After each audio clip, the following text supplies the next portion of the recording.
Here we go. That's my best Bruce buffer as we enter Game 7. No Chris Paul, no Andre Iguodala, as was expected leading into this game. I know we're hearing Houston fans complain about the refereeing in this game, but early on the story was the fouls on Klay Thompson. But you see how he kind of reached across there and slid across Harden's body? Whether there's a foul there or not, it's usually going to be called when you come across a ball handler like that. And then this one, you credit Eric Gordon. You see how he clutches and waits for the contact? But here's the funny thing. Watch Klay's body language to Kerr. Does Kerr really have an option of taking him out? By the looks of it, Klay made the decision, right? Klay was like, it's not happening. Anyway, I want to freeze this right here because this turnover is on both of these guys. KD gets dislodged, as I've been talking about all season, but also Draymond is so predictable with those passes that the defender's able to time that. You see Draymond's telling KD, man, hold him, but Draymond, they're timing your passes because they know that's the only thing you're looking for. So it's a 50-50 split on that turnover. Steph jumping the passing lanes and there's a turnover. Now, I think the game plan was to let Capella shoot the ball. That's why he had the 20 points. It was in part by design. Here's a loose ball scramble, the tip out, and Houston just seems to get every 50-50 ball early on in this game because why? They were playing harder. The story going into this offensively was how much ISO ball would they play. Look at the floor completely cleared for him on his strong side. He gets that to go over the double team. Watch Tucker here. He doesn't want to give the ball to Harden. Maybe he just doesn't see him. Either way, Steph steals the ball and rails the three. I think live, I get so upset at certain plays that I just get over dramatic in what I'm seeing. I'm not seeing things clearly because the start of the game, it wasn't as bad as it felt, right? Rewatching it, you see Steph who's gotten very good at selling things. No doubt he got hit there, but he's getting up there amongst the other guys with selling fouls. And then this one, Klay, that's just, he Zaza stepped. So this one was on Klay. Klay punked Kerr into keeping him in, and you see the extra Zaza step there for the third foul. And when that happened, I was like, oh my God, right? I mean, we already have no Iguodala, so our two best perimeter defenders essentially out of the game, and you see Eric Gordon splash the three. Now, Sean and Draymond had a lot of miscommunications on their switches. Eric Gordon in the Chris Paul role, and again, yielding the dunk to Clint Capella. More on that later.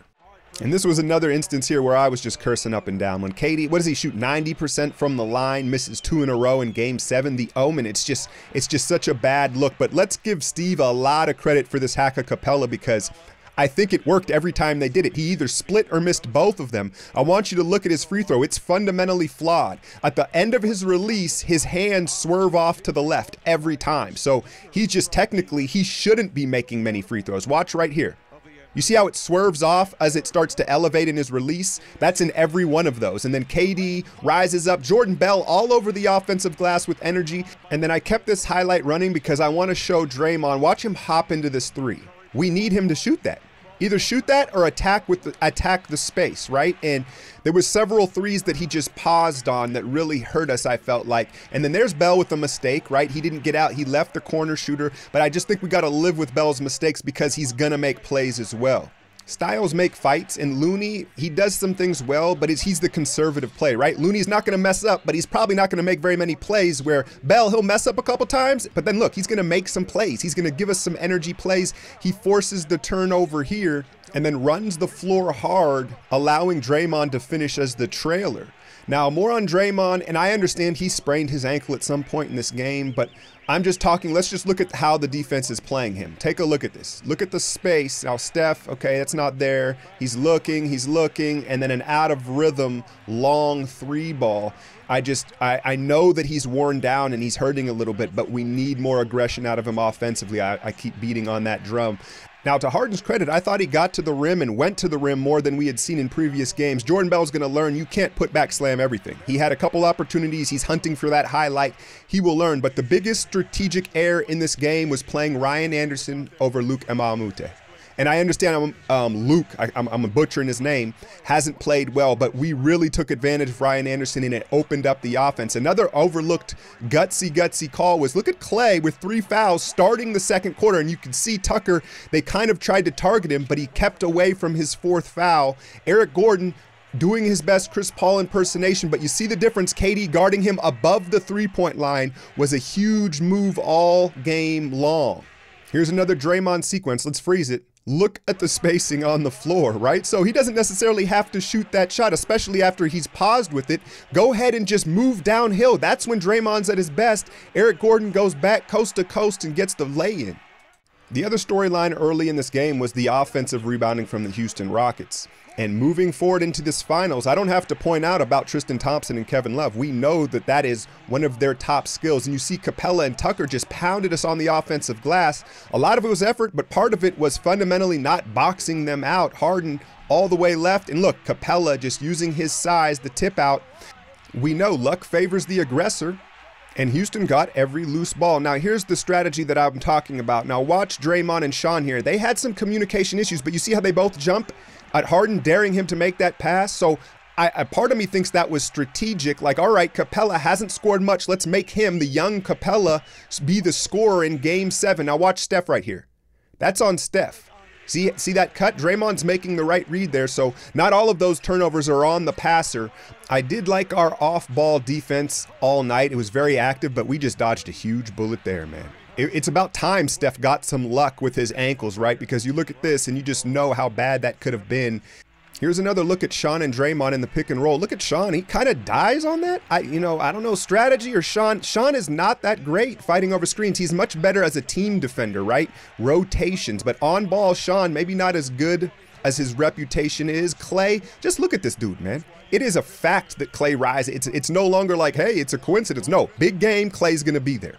Here these two are again. This time they give Gordon the three, and so maybe it's just a lack of familiarity between those two, not used to being in the switching role with each other. Here's We Believe Warriors. Draymond going downhill. We know he's not an elite finisher, but he's a dynamic playmaker when he's moving towards the basket. Now watch Durant here. This isn't a physical thing. It's not about Capella being stronger. He's just giving more effort, and it's a flaw. KD not using that much effort. But I'll contrast you with this argument. We talked about Houston missing shots, right? KD not using a lot of juice boxing out, right? So the next time down, he's got fresh legs to net the jumper. We know moving forward, he's going to have to balance that effort out. Watch here. Now, here's a play where it's more physical, right? Tucker's just a tank, his center of gravity. That's where he just kind of physically bullied him. And I'm sure he is so glad to not have to play against PJ Tucker anymore, because Cleveland doesn't have a guy half as tough as PJ Tucker. And again, I go back to the strategic flaw. You see Ryan Anderson in there while they have a double-digit lead. With the double-digit lead, wouldn't you put the defender in? Your offense is already good, but D'Antoni doing what he knows. And I put this play in here because I just want to show the effort level of Houston on this defensive possession. They had to play at an effort level of 10 from the start of the game. And like in my first take video, it's just not sustainable with that small of a rotation. You see the energy they used in that play right there? And I think it maybe fooled myself and other Warrior fans to like, the Warriors aren't playing hard, right? But no, Houston was just playing at an 11. As you see Klay knock another one down. And I want to point out another testament to his toughness is that the foul trouble didn't affect his shooting. So here we go into the half, down 11. But if this was a video game, look at Houston's energy bar. Look at Eric Gordon. That looks like the game's over, right? He's huffing and puffing back there like it's over. Now, there's a third quarter. And one thing that I noticed was Steph's handle all of a sudden got more confident. I said it last game and I'll say it again. I think this is the best defensively we've seen Steph Curry. And then I loved this shot. It didn't even go in, but I loved that he took it, and I thought it was a good sign to start this third quarter. Now, we now know Draymond sprained his ankle. I couldn't find the play, but watch him go off the wrong foot there, clearly favoring it, and look at him just will the basket in. But here's the fourth foul on Klay, and they call this non-shooting. And I will acknowledge, I think we got the beneficial whistle in the second half of this game. And I'll leave that there. Houston has no room to complain considering how they play all year long. And what we talked about in the first half, luck favors the aggressor. All of a sudden, Houston looks like the slower team, Golden State the aggressor, and all of a sudden they get the lucky bounce. Peep the handle. It's just a stronger handle from Steph. And KD found his rhythm just in time, banging down the three-pointer.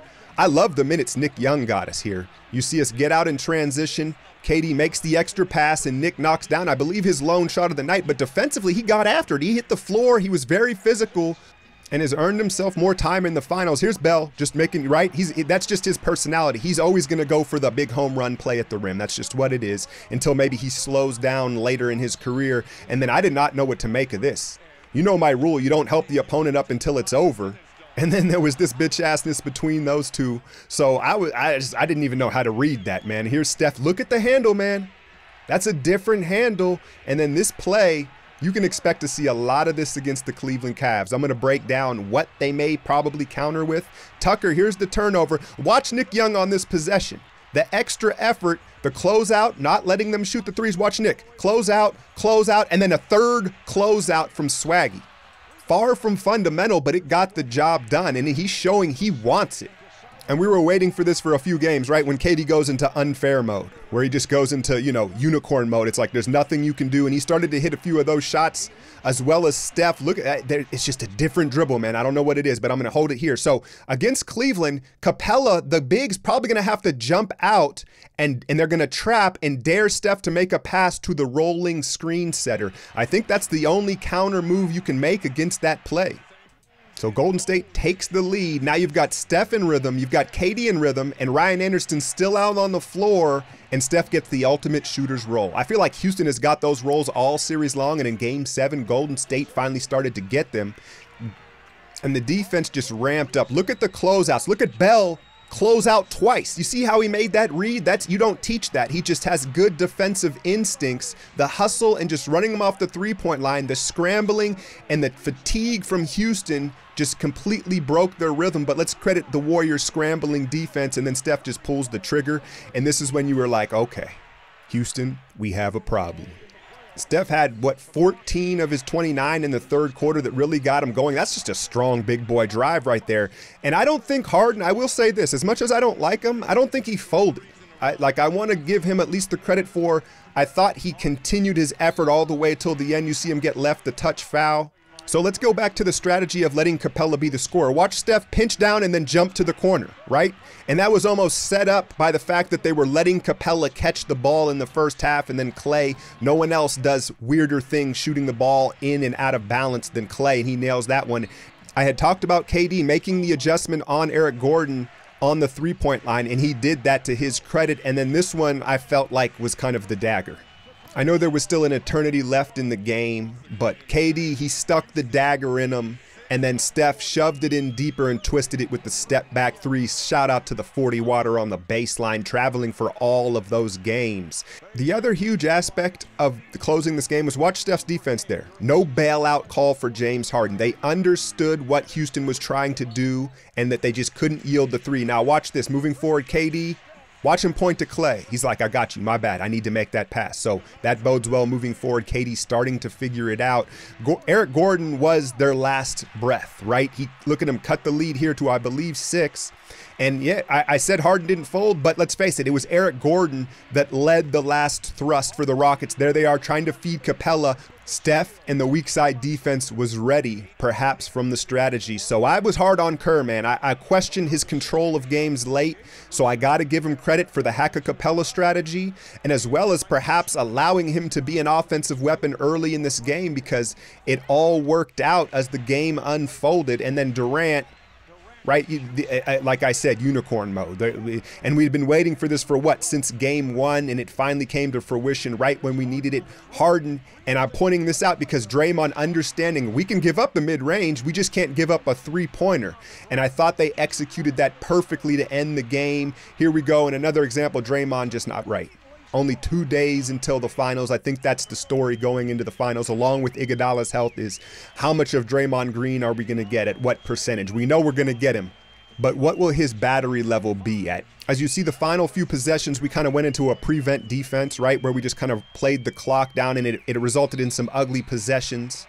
But they executed the strategy down the stretch. Watch the defense here, all on the three-point line. Let them coast in. I just can't tell you how many times I've seen a team up big give up three-pointers. So I love that they executed that in what I would call the most dramatic, I guess you could argue the 16th finals, but the most dramatic 7-game series in this Warriors era of basketball, man. I went from believing we're going to roll them to thinking we didn't have a chance to we have a chance, but they don't have it.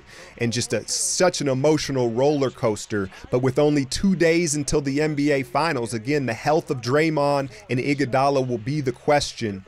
I do want to point out CP and Harden leaving the court without acknowledging the sportsmanship or the effort of the opponent. That gene trait goes hand in hand with the same reason why they're probably not champions and will never be. I'm out, y'all.